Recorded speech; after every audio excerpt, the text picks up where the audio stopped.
Hi again, I'm your instructor, Jackie Kane, and this time I wanted to have a conversation about what it means to take an online class, what are some of the advantages, and what are some of the things you need to think about now in order to make sure you're successful in an online environment in the future. First, I want to say that online classes are a terrific option for many students. I've had students on aircraft carriers, I've had students on foreign countries, I've had students who have strange job schedules that the only way they can be successful or have the opportunity to get an education is through an online program. For some students, it's just the cost, having to pay the bridge toll, parking, having to pay for daycare. They don't have to because they can do it from their house where their kids are there. Whatever the reason is, I know there's a reason that you chose to take an online class rather than a face-to-face class. And I'm really excited about that. I'm glad to have you in the class. I want to reassure everyone that we know that the educational experience you're going to get in an online class is exactly the same high quality educational experience you would get in a face-to-face class. We know this because we've collected data and studied it, and we know that students who take online classes have the same completion rates and the same grades and the same future success rates as students who take the classes face-to-face. So just going into it, feel confident that you're not getting ripped off somehow, or your friend Johnny who's taking the regular class on campus is somehow getting a better experience than you are, because they're not. You're going to walk out of here needing the exact same skills and having the same level of learning that a student in a face-to-face class would have received. Having said all that, there are some things about online classes that will surprise some students, or they maybe don't think about before they sign up for them, and then all of a sudden they're faced with it and not quite sure what to do. And I want to address some of those. The first one is, I always get this usually during the first week, and that's the student that says, oh my gosh, I thought this was going to be a self-paced class. I wasn't expecting to have to log in every couple of weeks.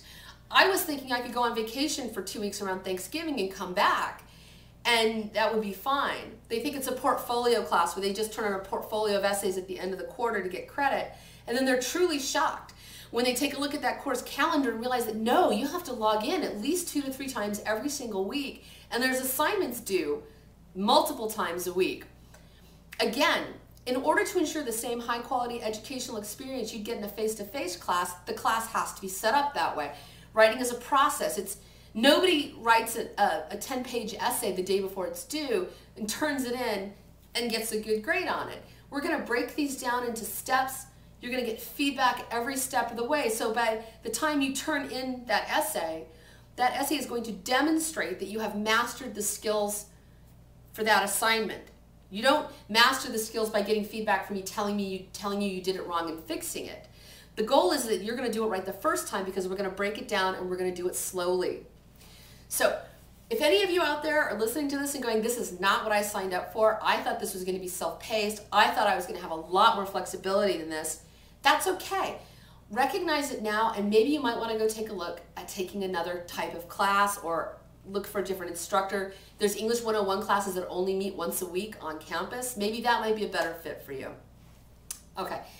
So another one I get a lot, and this one comes especially for those of you who just graduated from high school. You're used to your teachers telling you when things are due. They remind you, okay class, the essay's due in 3 days. Okay class, remember to do your homework tonight, the essay's due tomorrow. And you're used to having that daily sort of dialogue with your instructor that helps keep you on track for your targets and for your projects. And well, frankly, that's just not here in an online class. What I do in this class is I give you a calendar on day one that has every single due date, every single assignment in advance, so you can plan ahead. If you know that you're going to need more reminders than just tacking that calendar to the wall, this is what you should do. You should get your phone. Almost every phone, not even smartphones, but almost every phone now has something like a to-do list or some way you could write a memo. And these phones have ways for you to put reminders. So you can make a to-do list and say, peer review due November 23rd, send a reminder 48 hours in advance, and it will text you and remind you that you have an assignment coming up that's due. So you're basically turning your phone into a reminder system for you. Another thing you can do, that I actually personally do this one myself, is I have a Google account, a Gmail account, which you can get for free at google.com. It comes with a calendar.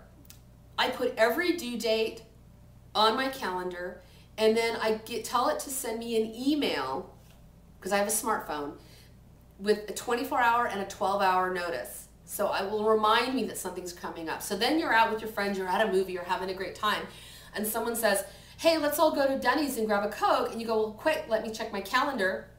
You open it up, you make it a habit to look in your calendar, you open it up and you go, oh no, I got a rough draft due tomorrow, I better go home and finish that. And that way, you're using the simple technology to keep you on track. So this is something that students who know they're going to need that kind of reminder, take the time. You can set the whole thing up in an hour, right at the beginning of the class, and you can know that it will never be a problem for you afterwards, right? So take the time now. Okay, the other thing I hear from students is, oh, I'm not doing really well in this online class because I'm an auditory learner.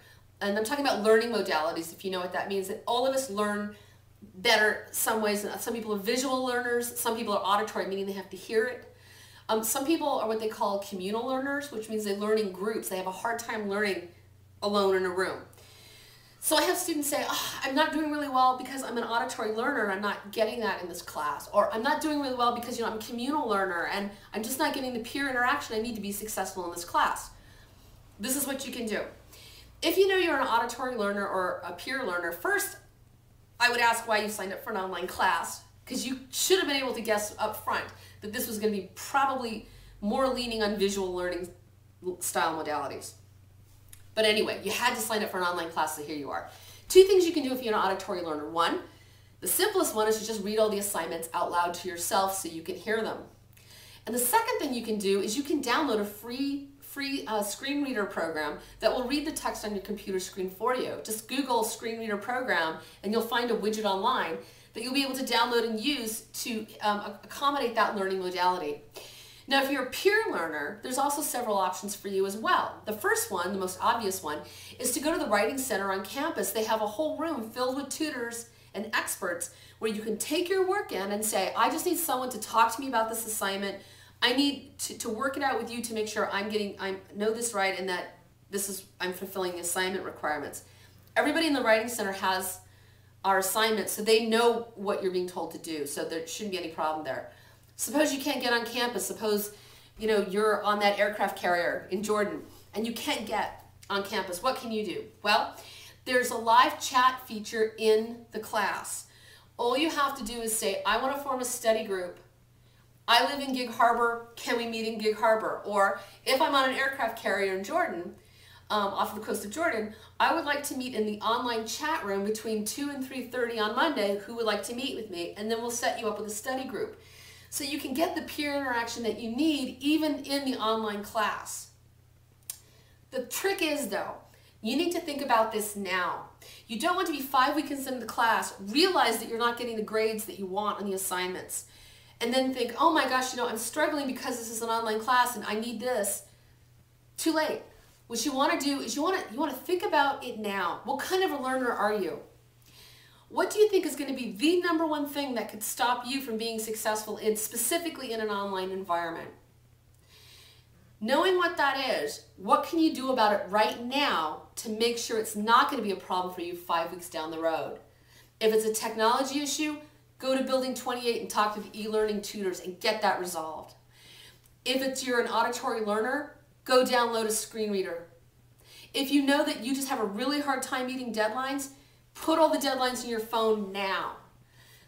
Do it now. Don't let the online aspect of this class even be a problem for you. Just take that out of the equation so all you're focusing on is the content of English 101. If you have any concerns about anything, if there's a particular concern you have I haven't already addressed, email me. We'll talk on Skype and we'll talk through it, because I want to get everything out into the air and out into the open in week 1, so that from here on out, we're just going to be focusing on learning how to write.